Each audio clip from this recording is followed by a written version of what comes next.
A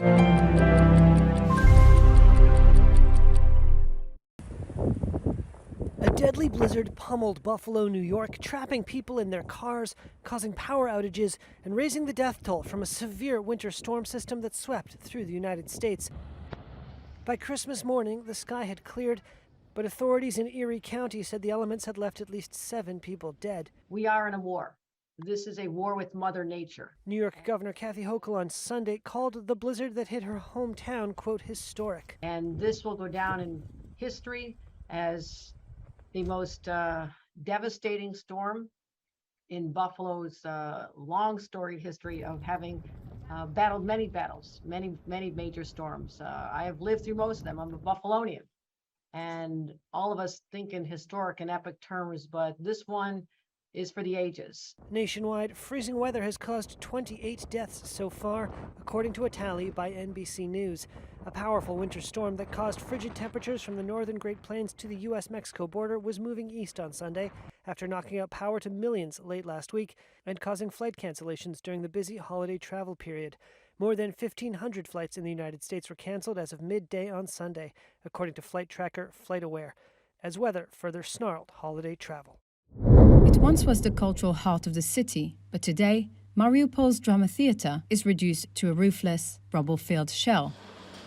Reuters reporters who visited the Russian-controlled city on Saturday were able to confirm that authorities have begun demolishing and clearing what is left of the building.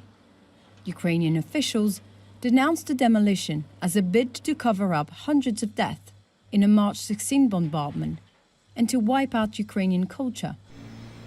Russian officials said it is part of plans to rebuild the theatre in a city firmly under their control.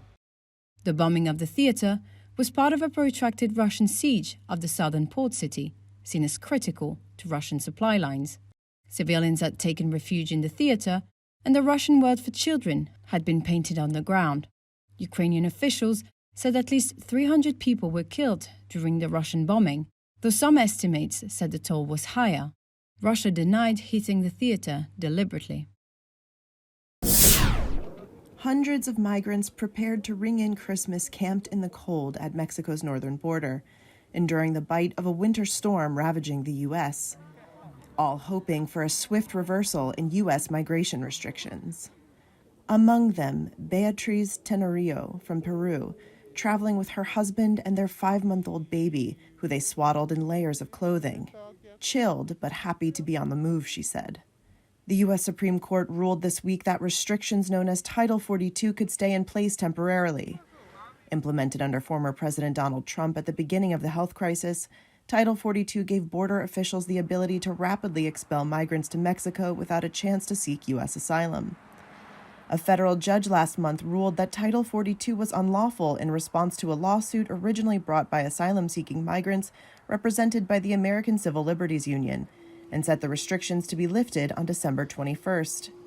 But a group of 19 states with Republican attorneys general sought to overturn that decision and took their request to the conservative-leaning Supreme Court.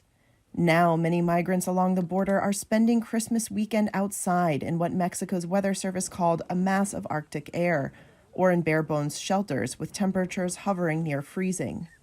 Without clarity on when the restrictions will be lifted, some officials worry their cities could be overwhelmed if more migrants turn up.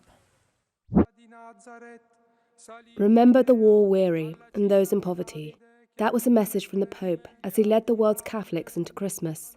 Saturday's Christmas Eve Mass in St. Peter's Basilica was the first with a capacity crowd of about 7,000, following several years of restricted attendance because of COVID. In an apparent reference to the war in Ukraine, Pope Francis condemned the level of greed and hunger for power in the world. While animals feed in their stalls, men and women in our world, in their hunger for wealth and power, consume even their neighbors, their brothers and sisters.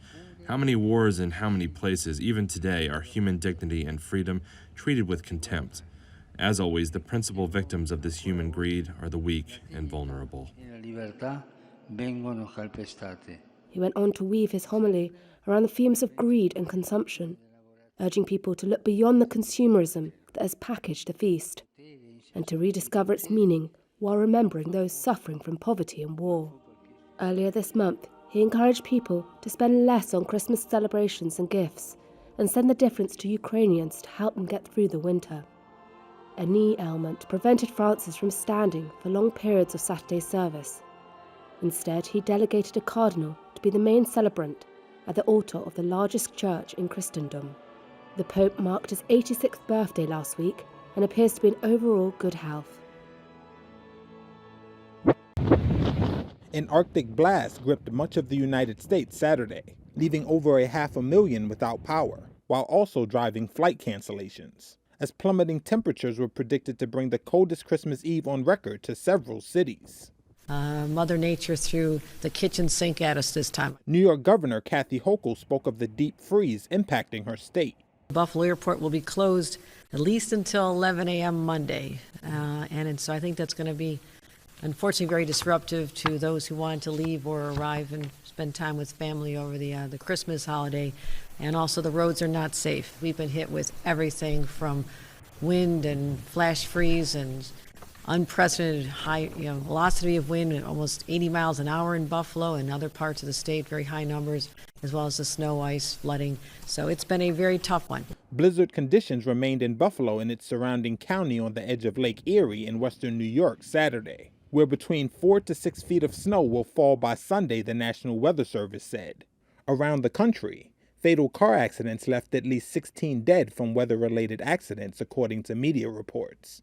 And more than 2,500 U.S. flights were canceled on Saturday. The severe weather prompted authorities across the country to open warming centers in libraries and police stations, while scrambling to expand temporary shelter for the homeless. The challenge was compounded by the influx of migrants crossing the U.S. southern border by the thousands in recent weeks.